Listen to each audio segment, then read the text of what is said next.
This is lesson 1 of geography for class 9. The name of the lesson is India, size and location.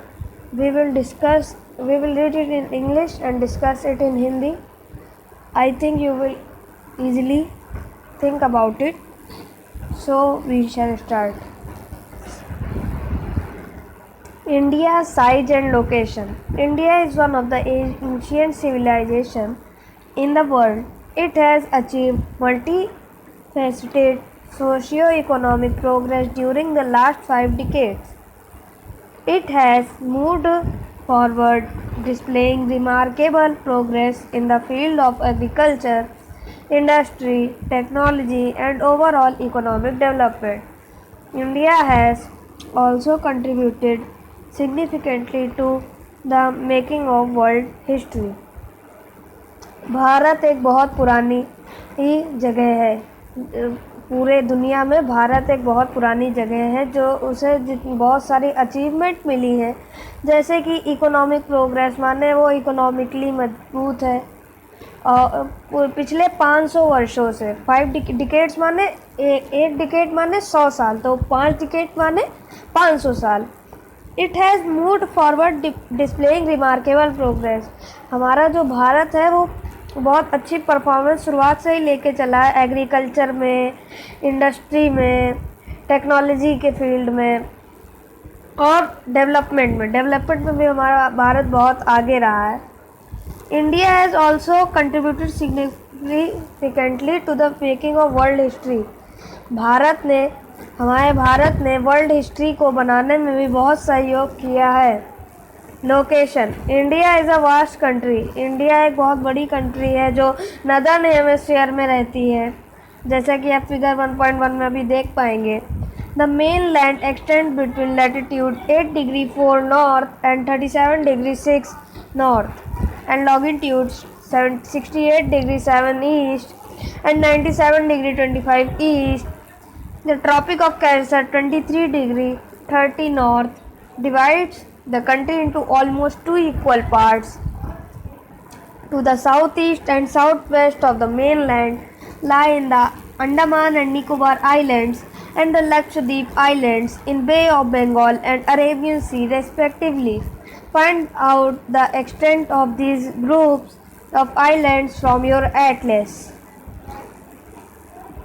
Bharat एक बहुत बड़ी country है जो northern hemisphere में है, पूरे वर्ल्ड के उसके हिसाब से नदर्न हेमिस्फीयर में है, जो 8 डिग्री 4 नॉर्थ में है और 37 डिग्री 6 नॉर्थ में है.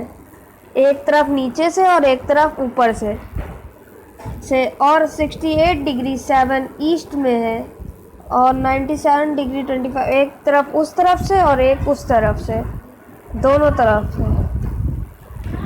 और इसमें आगे लिखा है कि ट्रॉपिक ऑफ कैंसर जो पास करती है वो है 23 डिग्री 30 नॉर्थ, जैसा कि आप लोग फिगर में अभी देख पाएंगे थोड़ी देर में. और ये इसे दो बराबर के भाग में बांटता है हमारे भारत को, लगभग बराबर के भाग में. ये सब आप देख सकते हैं कि हमारे इंडिया के पास से ट्रॉपिक ऑफ कैंसर गुजरता है, ये आप लोगों को मालूम ही होगा. तो अब हम लोग आगे चलते हैं. The country is almost divided into 2 equal part. To the south east and south west. एक तरफ साउथ ईस्ट में माने नीचे से ऊपर में और नीचे से नीचे में of the main land line the Andaman and Nicobar island के उससे घिरा हुआ है और लक्षद्वीप आइलैंड और बे ऑफ बंगाल. इस तरफ आप देख सकते हैं ईस्ट साइड में अरेबियन सी है और लेफ्ट साइड में बे ऑफ बंगाल है और उसके नीचे Lakshadweep south southern side Lakshadweep है जो इंडिया में लाई करता है.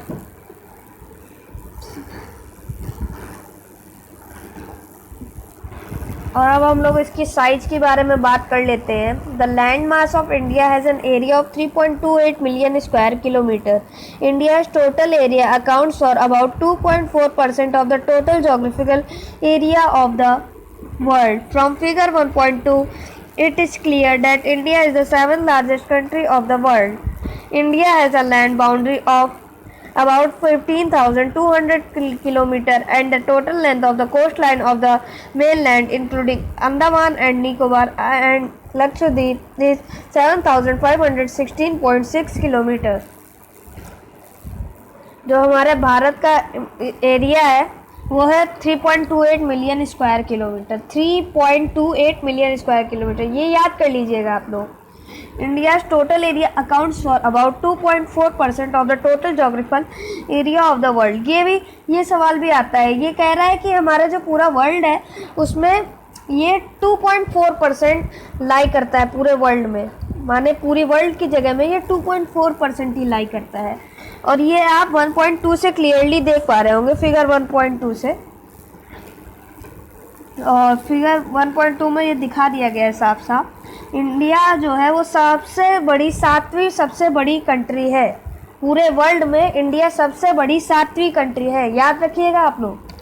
India has a land boundary of about 15,200 kilometre, मतलब 15,200 किलोमीटर की उसकी कोस्ट लाइन की लेंथ है, और उसमें मेन लैंड भी है। उसमें अंडमान और निकोबार और लक्षद्वीप भी आता है जिसका 7,516.6 किलोमीटर है।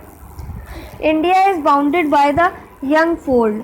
इंडिया जो है वो यंग फोल्ड से बाउंडेड, माने जो माउंटेन्स वगैरह है नॉर्थ वेस्ट में, नॉर्थ एंड नॉर्थ ईस्ट में। South of about 22 degree north latitude it begins to taper and extends towards the Indian Ocean, divided it into two seas, the Arabian Sea on the west and the Bay of Bengal on its east।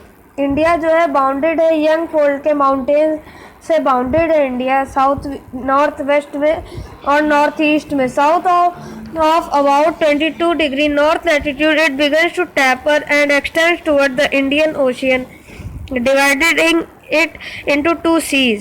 वो बराबर में बांट देता है इसको। Arabian सी जो है वो वेस्ट में, बे ऑफ बंगाल जो है ईस्ट में है, जो मैंने आपको पहले ही बताया था। Look at figure 1.3 and note that latitudinal and longitudinal extent of the mainland is about 30 degrees. Despite this fact, the east-west extent appears to be smaller than the north-south extent। आप 1.3 figure पे देखिए और आपको महसूस होगा कि जो latitudinal और लॉन्गिट्यूडनल एक्सटेंट है मेनलैंड का वो 30 डिग्री है। ये एक फैक्ट है जो ईस्ट और वेस्ट को एक्सटेंड करता है और दिखाता है कि ये नॉर्थ साउथ एक्सटेंट में छोटा है। From Gujarat to Arunachal Pradesh there is a time lag of 2 hours। Gujarat से लेके अरुणाचल प्रदेश में वहाँ पे 2 घंटे का टाइम लैग है। और वहाँ पे स्टैंडर्ड मेरिडियन ऑफ इंडिया, माने जो हमारा मिर्जापुर है उत्तर प्रदेश में, वहाँ पे वो 82 डिग्री 30 ईस्ट में पास आउट करता है। The latitudinal is taken as standard time for the whole country। और जो मिर्जापुर में टाइम हो रहा होता है वो पूरे भारत में देखा जाता है उसी टाइम को। The latitudinal extent influences the duration of the day and night as one moves from the south to north। एक चीज मैं आपको लोगों को बता दूं कि जो ये मिर्जापुर उत्तर प्रदेश में है, ये फैक्ट मैंने देखा है, ये कई जगह बहुत सारा फैक्ट ये पूछा जाता है, तो इसको भी आप लोग याद करने का प्रयत्न करें। और latitudinal extent influences the duration of day and night. जो लैटिट्यूडनल जो बढ़ा हुआ है उससे हमारा जो दिन और रात है वो बहुत ज़्यादा बढ़ता है, घटता रहता है। As one moves from south to north, क्योंकि इधर से जब हमारी पृथ्वी घूमती है तो साउथ टू नॉर्थ तो दिन रात होती है। अब हम लोग आ जाते हैं India and the world. India का जो लैंडमार्क है वो सेंट्रल लोकेशन में है, क्योंकि ईस्ट और वेस्ट एशिया के बीच में अपना इंडिया पड़ता है, एरिया के एकदम बीच में। जैसे तो आप लोग देख ही सकते हैं मैप में। India is a southward extension of the Asian continent. जो एशिया है उसके बहुत साउथ में है इंडिया, जैसा कि आप देख सकते हैं। Trans Indian ocean routes which connect the countries of Europe in the west and the countries of east Asia provide a strategic central location to India। Note that the Deccan Plateau protrudes into the Indian Ocean, thus helping India to establish close contact with West Asia, Africa and Europe from the western coast, with Southeast and East Asia from the eastern coast। No other country has a long coastline on the Indian Ocean as India has, and indeed It is India's eminent position in the Indian Ocean which justifies the naming of an ocean after it. हम लोग इसे बताते हैं आपको कि क्या होता है। तो जो इंडिया का मास है वो हमारे ईस्ट और वेस्ट एशिया के एकदम नीचे पड़ता है, क्योंकि वो साउथवर्ड एक्सटेंशन में एशियन कॉन्टिनेंट में सबसे नीचे पड़ता है, क्योंकि जो इंडियन ओशियन रूट्स होते हैं वो सारे उसी से होके जाते हैं, जो यूरोप की कंट्री और अपने देश की कंट्रियों को जोड़ देते हैं इंडिया को। ये चीज़ आप लोग याद रखिएगा। Note that the Deccan peninsula produced into the Indian ocean, क्योंकि जो डेक्कन पेनिनसुला है वो इंडियन ओशियन में लाई करता है, तो वो इंडिया को मदद करता है वेस्ट एशिया से और अफ्रीका और यूरोप से कांटेक्ट बनाने में। From the western coast and with south east and east Asia from the eastern coast, no other country has a long coast line on Indian ocean. और किसी country के पास ऐसा इंडियन ओशियन की तरह नहीं है जैसा हमारे इंडियन ओशियन में पड़ जाता है। India has indicated it's India's eminent position in the Indian ocean, क्योंकि जो ओशियन है इंडिया का वो इंडिकेटेड है, और इंडिया का जो एमिनेंट पोजीशन है वो इंडियन ओशियन से नाम पड़ा, क्योंकि जो इंडिया के पास ही है इंडियन ओशियन, इसलिए उसका वो नाम पड़ा। तो आज की वीडियो में बस इतना ही। अगर आपको वीडियो अच्छी लगी हो तो लाइक सब्सक्राइब कर दीजिएगा। Thanks for watching. उम्मीद करता हूँ आप लोगों को वीडियो पसंद आई होगी। Thank you. और इसका हम लोग अगला पार्ट जल्दी लाएंगे नेक्स्ट वीडियो में। थैंक यू तब तक के लिए।